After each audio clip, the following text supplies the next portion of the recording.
What's up, guys? As you could tell from the title, I got a new fuel cell for the MR2. This one right here is a 10-gallon aluminum fuel cell that I got off eBay. It was just over $100 if you include the shipping, and it comes with the sending unit for like the fuel level inside the cell. I was waiting for this because I do want to turbo the car, and the last thing I need to do before I turbo it is upgrade the fuel system so I can actually make some decent power.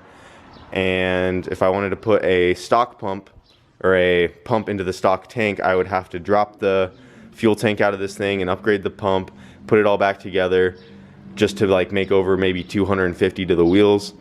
And since I'm going to be dropping the stock tank anyway, I just figured I'm going to put this fuel cell in there right now and get some AN lines ran, and then I'll have the fuel cell ready for when I actually build the motor and go for big horsepower. So right now I'm going to be taking the return off the regulator and draining all my gas out, and the goal for today is to get the tank dropped and out of the car completely, and then maybe mocking up where I'm going to be putting this fuel cell in the front of the car, because this is going to be mounted in the front, so it's really my only option to go in the front of the car or in the back of the car. And I'll get to why I'm putting it up here later, but I am gonna have to move the battery either way. I'm thinking to put it behind the passenger seat, so I'll mess with that later. I don't have any lines or fittings yet. I just have the fuel cell. So my goal for today is to get the MR2 jacked up and get the stock fuel tank dropped out of it.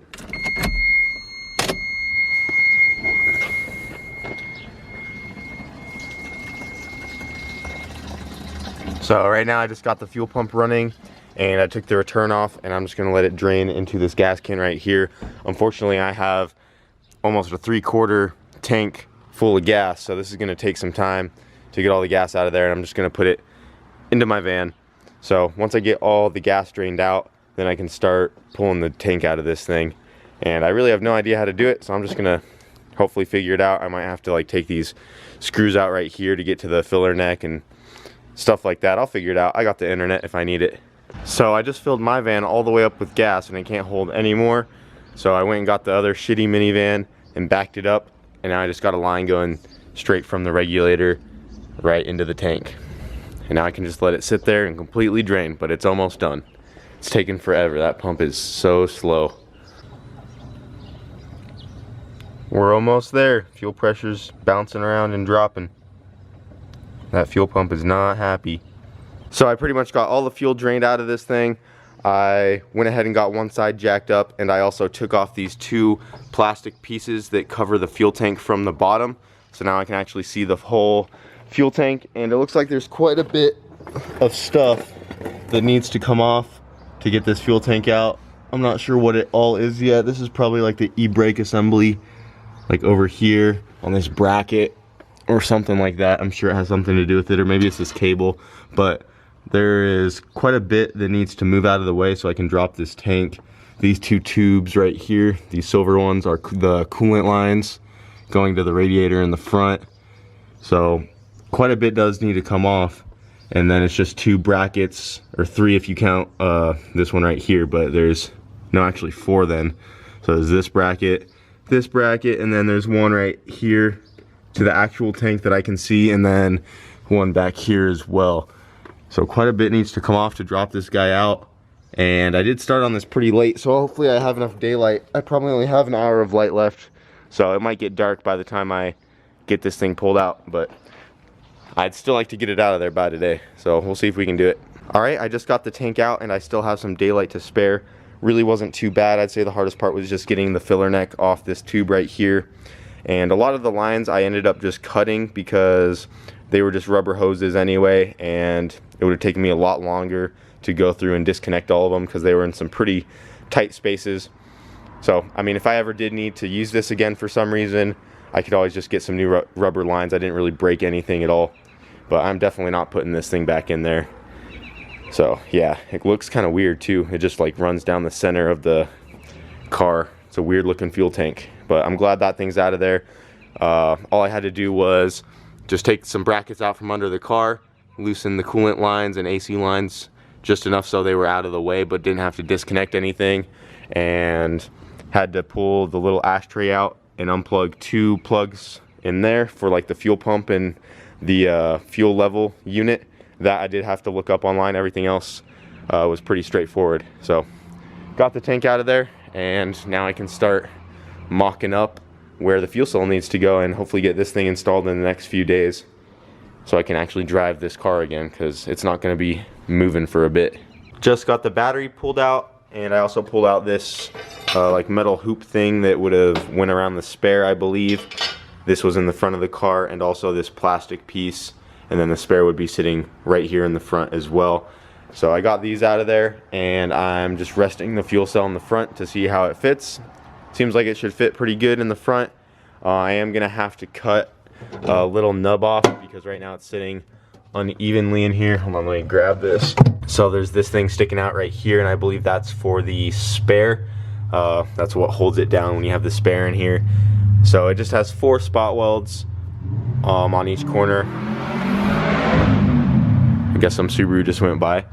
But anyways, it has 4 spot welds on each corner, so I can just drill those out, get that guy out of there, and then I can start making like a cradle or some sort of bracket to hold the fuel cell where I want it. I just got to make sure that wherever I mount it, I can still run some AN lines pretty easily to the back of the cell, and then I'll probably be able to mount an inline fuel pump somewhere off to the side of it up here in the front. But it is getting pretty dark out for tonight. I should have started on this way sooner, but I think I got a lot done, so I think I'm just going to clean up my mess for now, continue on this guy tomorrow, and I also do plan on getting some AN line tomorrow and some fittings, and hopefully get this fuel cell somewhat mounted in the car and get the lines somewhat ran and just get an idea of how everything's going to go. The only thing I will for sure not have right now is the pump, because I'm not sure what inline pump I'm going to use just yet. I might be able to find like a used one laying around like over at PFI or something. So I'm going to wait on the fuel pump for now. I've decided to put the fuel cell in the front of the car for a couple reasons. You guys are probably thinking right now that if I got into a wreck, I would rupture the fuel cell, catch the car on fire, and probably die. But the front of the car is actually pretty supported, and there's a lot of material I would have to go through to actually get to this fuel cell being in the front of the car. So if I were to put it in the back, I think there'd actually be a higher chance of me getting like rear-ended, because I am going to keep this a street car, so I still want to drive it around. And a lot of people like get rear-ended out here because there's just a lot of traffic everywhere and shit like that. And the back of the car has a lot less support than the front does, and that would be just as bad if it was in the back and the whole back of the car got smashed, and it would leak fuel everywhere if that happened as well. I also do plan on putting a water to air setup in the trunk of this car, and having the fuel cell in the back would take up a lot of space, and I want to try to keep as much space in the back for that setup as I can, because it would be nice to have the water to air intercooler back here, and then right next to it I can put the little like water reservoir for the intercooler, and that'll probably take up most of the space in the trunk. So really my only option is to put it in the front, and it will also add some weight to the front of the car as well. Not much, but the front of the car is already really light as it is. Also, if I put the fuel cell in the front, whenever I accelerate, all the gas will go to the back of the car a lot easier and doesn't have to fight any kind of force to get to the engine. So it's a nice and easy path. And then I can also just run the lines through the tunnel that the stock tank was sitting in, and it should be pretty straightforward. So a lot of the K-Swap MR2 guys do put the fuel cell in the front. So I just gotta cut that nub out right there and take some other things out and just see how I need to run the lines, but it should fit in there nicely. So let me know what you guys think. Almost everything's crossed off. I just got like probably 4 more things I gotta do, and then I'll be done.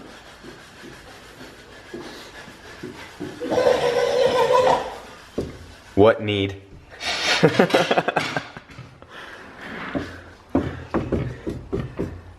Now, this is stuff for your RX-7? Yeah, fuel rails,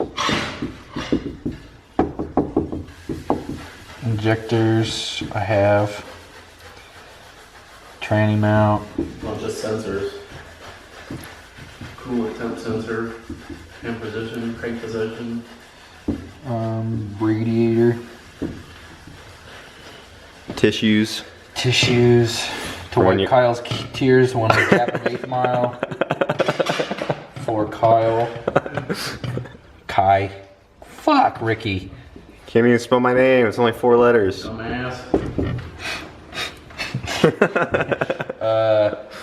What else we need? We're gonna Don't need even make a list until it runs. change of underwear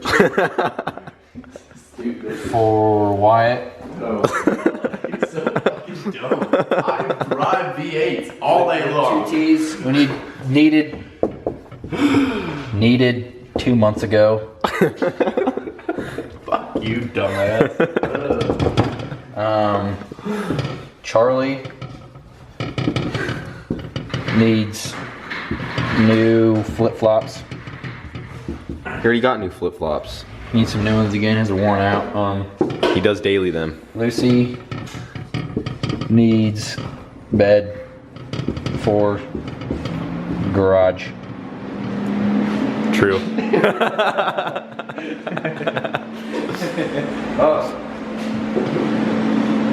Kyle needs tripod. That is also true. Set this as a file. Fuck it. Wyatt Put on there, Wyatt needs 12 cup.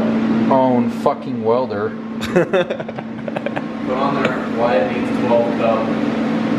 Wyatt needs Weight Watchers. Oh,